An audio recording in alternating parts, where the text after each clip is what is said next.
Hello, everyone. This is Aussie Chris. I'm getting a bit of an opportunity to learn how to use the backstage setup here on StreamYard. So I thought this is a good opportunity to do a follow up on the Dyche press conference.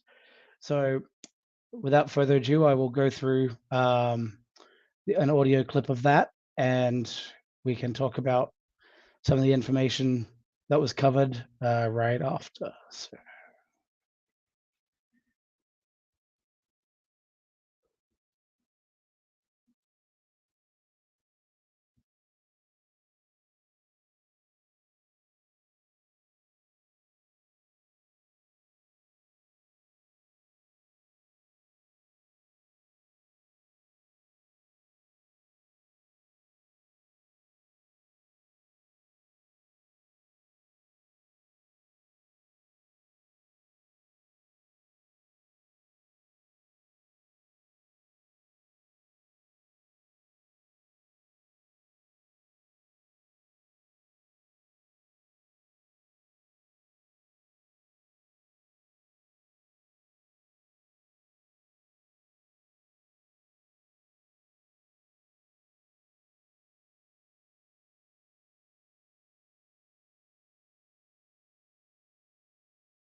So, a few topics to go over. I think we'll start with Roy Hodgson. I think what an excellent manager he's been. Um, he had his little stint for England, but I think a well-respected journeyman in the managing world. And I think this one final year was about it for him. And I think that was explained by right here by Dyche. He no one said it's ended. He might be on the touchline again. He's a class act as a fella. But I think as he also on the follow-up question from a different reporter, just the reality of life, he was well aware. The spot at time at Palace, he was basically done at the end of this year, and I think what a service he's done for them. But no, no contrast or difference of opinion, honestly, for Dice there. Some of the other questions that have been highlighted at the bottom of the screen. Well, the first question that was I didn't cover there on that tagline, but was about the situation of the game, and I think we weren't miles off. It was one of the first lines that I heard, and I think honestly to say we were miles close to being good enough, I don't think anyone that watched and listened back from our post match would have that same view. I know we had brief periods where we had opportunities, but we did not feel like we took over them. They talked about Amadou Onana coming on and calling him Amma, which news to me, but maybe I don't hear these broadcasts all the time. Talked about a clean strike for McNeil with a header, and I think we noticed that McNeil had a few of those today. And fortunately, Amadou Onana got to on the top on the got to one. He also brought up XG again. He says it's not fair in himself to bring up XG, but he chooses to keep talking about it. So if he really doesn't want to talk about it, he shouldn't shoot himself in the foot and come up with a new statistic. But we'll go over that on the Sofascore statistics because he is right. There was a deficit. We were ahead on XG, but as we know, converting XG is everything. The other key piece that I think was quite interesting, and there's a couple of questions that were followed up on this, but any thoughts on why the first half was so difficult? And honestly, I think they could have asked, why was the whole match so difficult? But we did score in the second half, and it did open up. We had more possession and more opportunity, and they looked less dangerous except for the goal they scored. So maybe that's where this came up. They said the demand is different. These kind of games, as the El Favorite, it's the hardest fight to win, and that when everyone expects you to. And yeah, that's why we aren't winning home games, are we? How do you fix that, Dyche? We understand that when you're the favorite, it's hard to win. You've proven when you're not the favorite away from home and the expectation isn't on you, we can show up.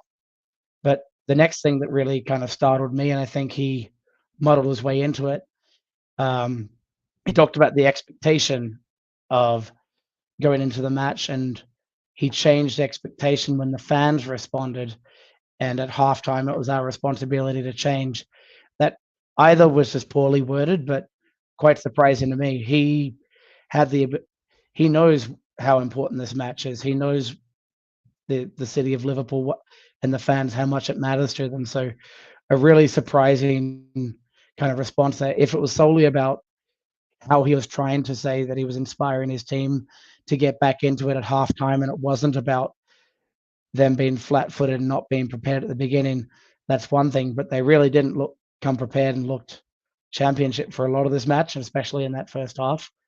That follow-up of because of that expectation going into the game, does a draw feel like a missed opportunity? And I thought that was again, didn't resonate with us fans. No, it's not. It's another point on the board was Dyche's response. We just popped out of the relegation zone. Yeah, but all we need is one loss to Brighton and any of these other teams like a Luton to not beat Liverpool, but win their next match, and quite quickly we're back in the relegation zone. So 1 point to pop out really isn't good enough when a winnable opportunity like today. So I thought that was really interesting.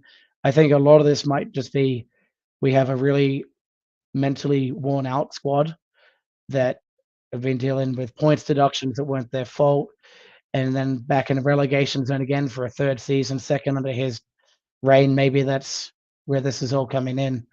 Um, they also asked, Sean, you mentioned the sense of expectation in the stadium. Maybe the players not necessarily responding. Why do you think that is? Is it a mentality issue to you potentially? He responded, no, I can't guarantee it was that. More that it felt like once the game starts, you have your own expectation. And again, why this seemed so muddled, I'm not sure. But your expectation should be putting pressure on them, getting a goal ahead, getting Goodison on your side. So what expectation at 0-0 at halftime is drastically different than that? And why would he have been surprised? To me, I don't know, but maybe it's a misinterpretation of what he had to say. He also, the questions also came up about Harrison being on the bench to start, and we know that Ashley Young did not perform well today. The response of a bit of freshness, a bit of difference. He delivered when he came on. Great, he delivered when he came on. A bit of freshness, hard to say because, well, he's a bit fresher than Ashley Young, let's be honest at this point. He brought up Amadou coming back to full fitness, and that Seamus was out due to an illness today, so he wasn't on the bench, and that had came up on, was there a better right back alternative to Godfrey? And I think he was the right call, especially with Seamus out today. Saying that Duke will get fitter, of course, over time. He missed his chance, but was right on the areas once again, so he's in those right opportunities to score. He'll get fitter and stronger and take a point when you're not in the first half, but better in the second half. And I think the final point here that stood out to me, which was really interesting and part of the concern we have with Dyche and his adaptability, 9 games since a goal from open play. Is that a concern for you, they asked. It's a reality. Well aware of realities and what we tried to do. So well aware that we're not scoring. And from his side, thought we got in key areas. We are creating good chances. We've just got to believe in the method. And at the same token, someone has to have that final moment of clarity to slot home an opportunity. And yes, there were opportunities today.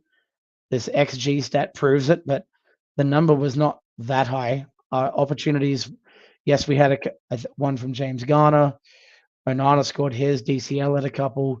Duke's had that opportunity, but we know by the way we played, we were able to manufacture late on some opportunities, but that was not clear, obvious, and succinct. So those are some of the notes from Dyche. What I'll bring across here now is my player ratings that I stuck on. So I'll swap the banner there from down below to this guy. So we talked about the back four was more solid than a lot. I think I missed Godfrey there. I put as a 6, but the midfield was flat throughout the day. They said Dukes was coming back to be in the right positions, but he did not make the key passes, and his involvement wasn't great, even if he may have been in the right spot. So another thing I was going to try and play around with on the presentation was to look at through some of the Sofascore information. So I am learning and playing around with some of the presentation and formatting. So for all those that are listening back, if there's anything you like or dislike on the setup or things you'd like to see in the future, we can play around with that and take it under advisement.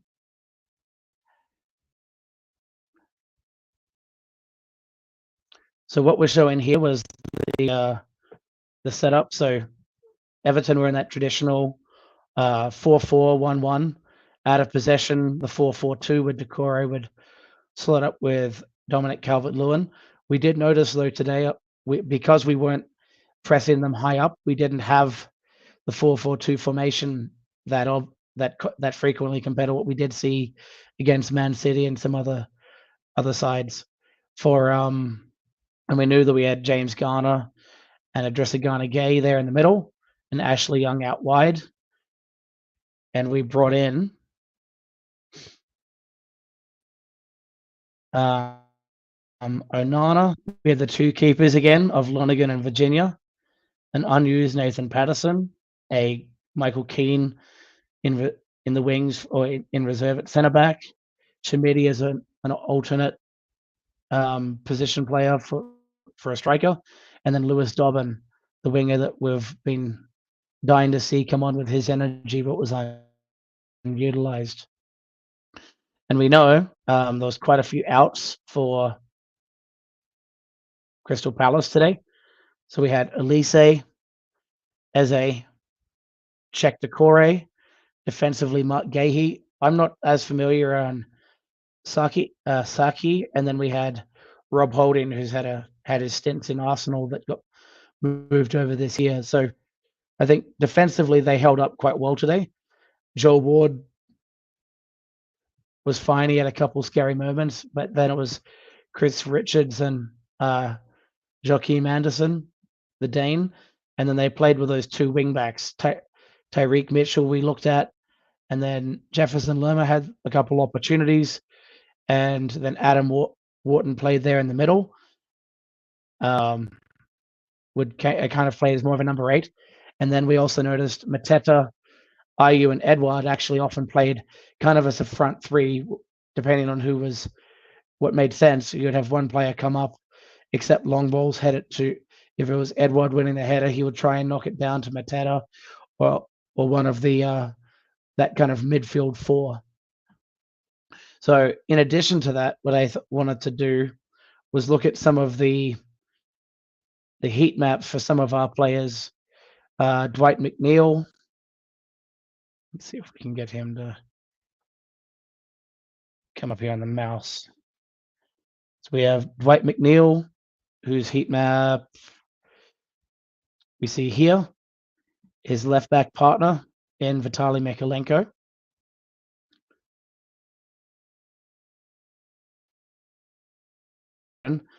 With a little bit more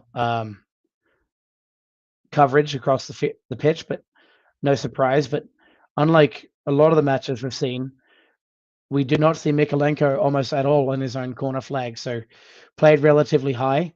And I think what's quite interesting for McNeil, we have a little pocket of him by the corner, but we really wanted to see him breaking down on that corner and maybe tucking into the middle, making kind of going into the center from time to time.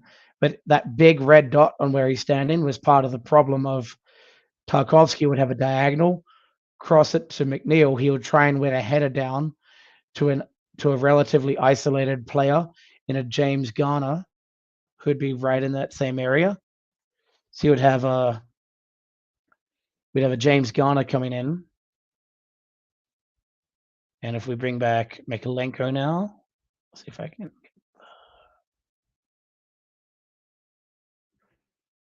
Doesn't seem to want to show up.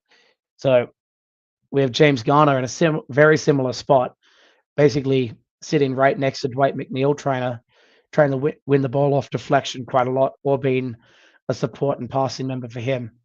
So again, for a midfield player with his pace and ability, he was stuck in the midfield battle without really breaking into the box as much. If we look on the right-hand side, we talk about how Ashley Young was doing. So we see that here, the most populated position was very similar to where we saw McNeil on the left-hand side, but he did have, surprisingly from what we saw in the match, some components of moving further forward, but his influence is quite marginal. He may have ran around there, but did he really control the game? Did he cross many balls in? Not from my recollection. And what was interesting to me was Godfrey, alternately, he was all over that right-hand side. There was a few the moments that I brought up, and I think a few of us remember, were him coming through the middle, where you see these little streaks of yellow. But generally speaking, was taking up a position anywhere on that right-hand side. And I think the effort and the positional play from Godfrey was not the problem today. It's, does he have the crossing ability of Patterson? No. Does he have it of Coleman? No. Maybe about similar to Ashley Young, depending on Ashley Young's day. But that's been the problem for him. It wasn't his positioning. It or his work rate that you can see here. He was all over that right side, but just didn't convert. So if we now look at Abdoulaye Doucouré, his heat map is not very colorful. So there wasn't a large degree of movement relative to some of the other players, but he was spread out across the pitch. And I think this comes back to what was Doucouré's role today. He was quite often being pulled either to that side where Ashley Young and Godfrey would show up, or try and be a link player unsuccessfully quite a lot of the time between McNeil, that Mikolenko pass back option, James Garner, and a lot of one-touch possession. So he wasn't holding the ball as much or running with it, but he was in the right spot looking to pass on. So the other thing that I think was quite interesting is we look at the attack momentum, and I'm not that familiar with how this statistic is built. It really showed what Dyche was saying. The majority of that second half, outside of where out of momentum or out of the field of play, out of the flow and play here, that goal from Jordan Ayew was quite an excellent strike, and it came at what was shown here across away from the field of play. Everton then had all the attacking momentum for almost the entirety of the match after that point. Now, does that mean that we were really packing a punch? No, not for the most part. But we were crossing the ball in, having a lot of headed opportunities. And as we've mentioned, and we'll go over here in a moment, we did have quite a few, or 4 key chances, one of which or 5 key chances, 1 scored, and 4 that we really could have done better with.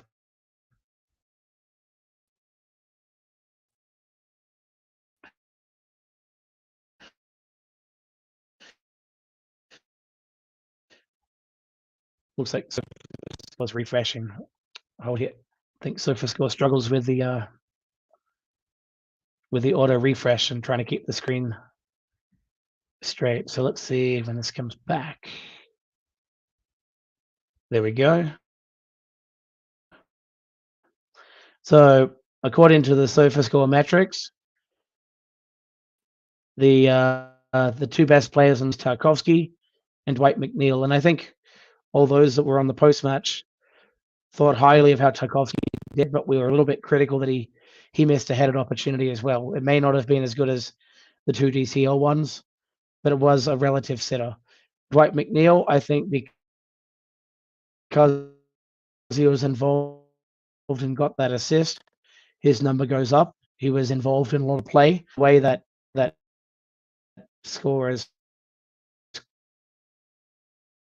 a little bit unfortunate. Anna had a 7.4 in Sofascore. What was also interesting is on the statistics side of things, the Palace squad really didn't have any standout players. A lot of sixes and low sevens, or these kind of murky brown, green.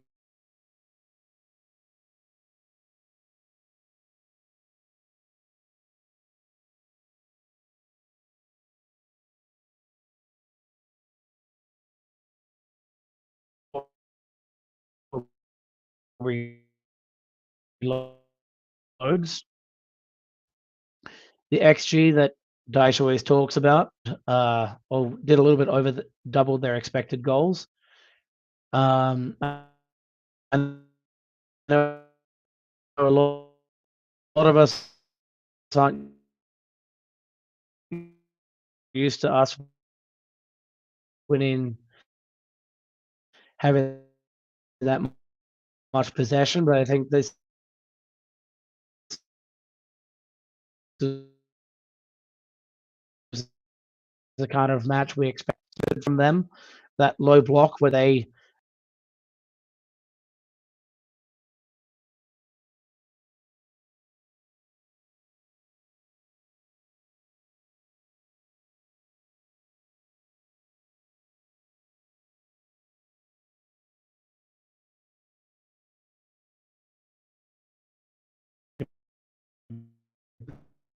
press.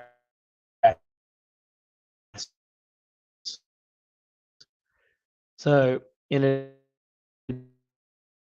addition, fouls were kind of 50-50 kicks. We had a lot more of the big chances, and we missed almost all of them, bar one, which we scored. We also took a lot of pot shots outside the box. In terms of passes, again, this is a rare feat for Everton, but we actually had more of the ball.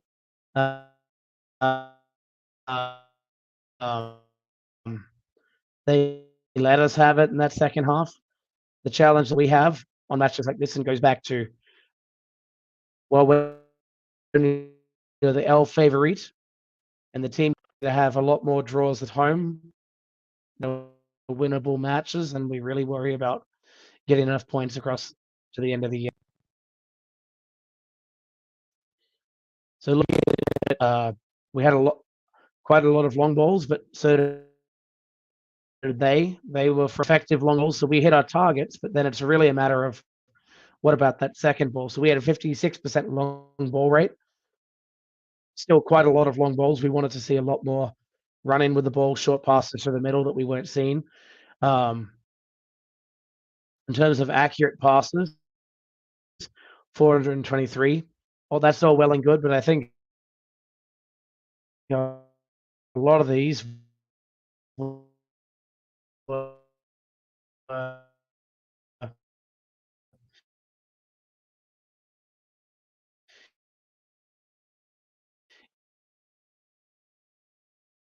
in our back to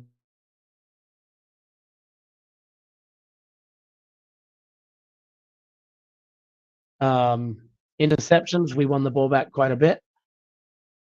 Clearances, they were all playing that low block at the end, so they had over double our opportunities right there. So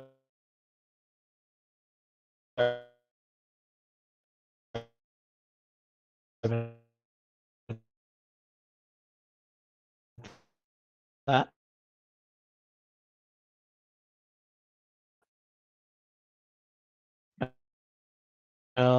So yeah, the other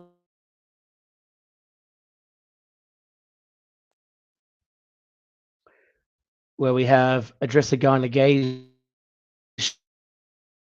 shot, really low opportunity from outside the box, and you'll see that trend here in our stats.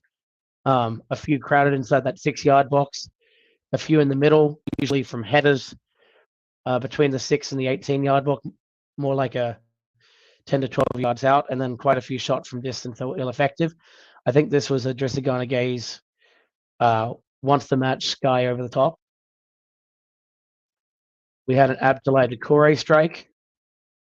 This one,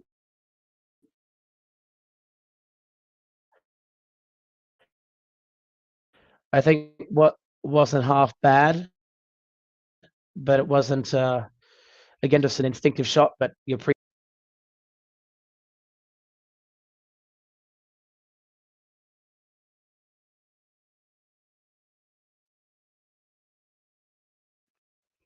Dominic Calvert-Lewin.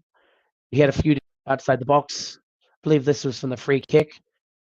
Not a high chance of scoring, but again, really underwhelming strike over the box at 26 minutes. Ashley Young, really poor shot that just shanked by the corner flag with a .07 xG. So again, not high opportunities, but over the numbers stack up over time. Calvert-Lewin, right before half time, had a strike outside. Took a crack. I think it was on his left foot. Missing quite comfortably. Went off an angle. And then Mikolenko had his strike. I believe it was blocked, but that was quite a good strike. We're just waiting for Sofascore to update. There we go. So right on the 18-yard box, but it's showing that little dotted line and that almost looks like a wine corkscrew. That was that block shot we've talked about.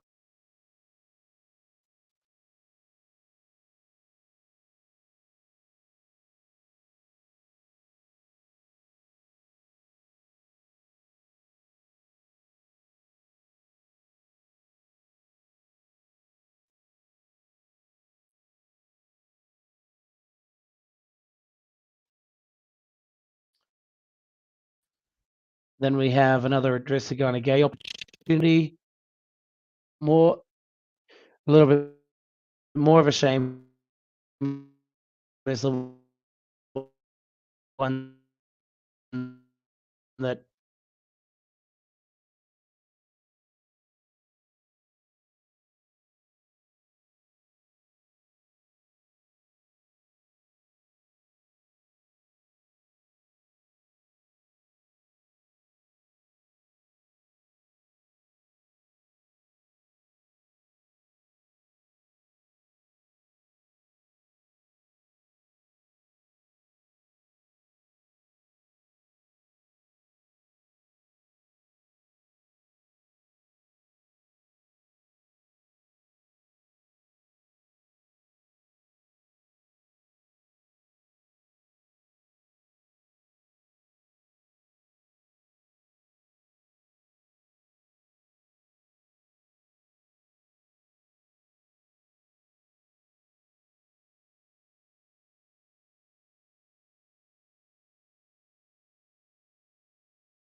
sorry about that, everyone. I think I may have been testing the internet a little bit too much with all my streaming, so it had a bit of a shutdown on me. But we will go back. We're almost finished with the Sofascore rundown.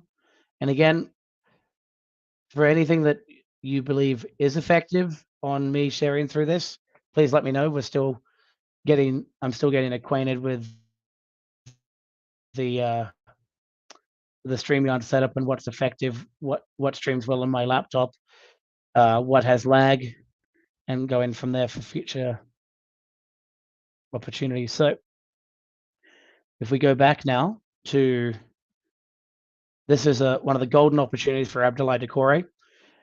0.6 xg, nearly made 1/3 of our opportunity. So this went on his left foot.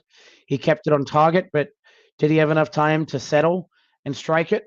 We know that Doucouré does have that ability to instinctively strike with venom, but usually being on his opposite foot, was that really expected? We can then look at, again, Doucouré had another opportunity a little bit further out. And then Onana shot blocked.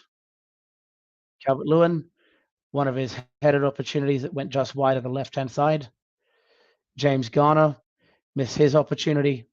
He knocked it down on the ground to bounce around. I believe it was Anderson, but it was way too comfortable and not enough venom on it for a professional footballer to expect to score that. Then we have Onana's goal. And funny enough, look, 0.18 XG, that wasn't in any way the highest opportunity we had. But he took his opportunity and we scored. Tarkovsky missed his chance, 0.28. This is the one that he really should have done better with. He had a free header at the back post. Those are the goals that he gives us, you know. And then Beto, 0.02, and that was the final stream there, or final chance for him. So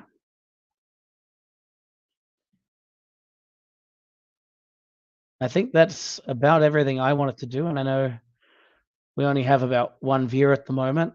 I'm sure we'll have a lot of people coming back. I know this is quite late in Britain, so I thought this would just be a fun way for me to have my own show, test out a few things and get some feedback. So the other one I wanted to show briefly while I stacked this up was if we looked at the two sides here, you see how Mikalenko and McNeil had, I suppose you could say, more flow from Mikalenko, but he didn't go as high, but he did migrate more into the middle. And we know that the McNeil-Mikalenko combo is generally effective, but I think McNeil being stuck at that position did not allow for a lot of creativity for Mikalenko on overlaps. On the other side, Ashley Young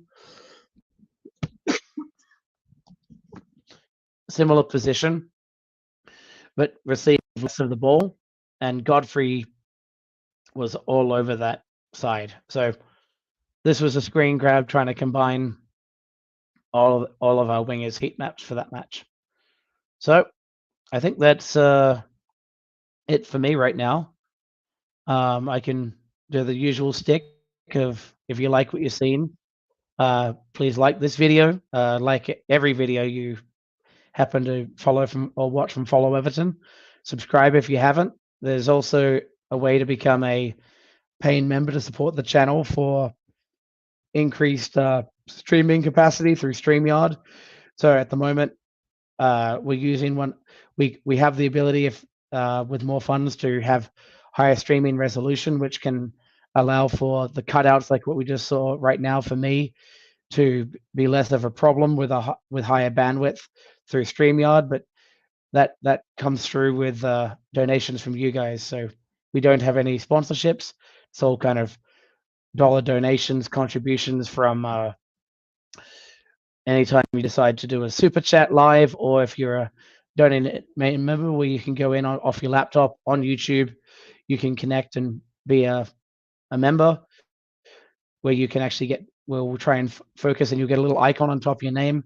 You'll get a VIP preference on post during pre and post match and any other content you're covering live. And yeah, outside of that, I appreciate any of the feedback you guys have, and have a great night, everyone.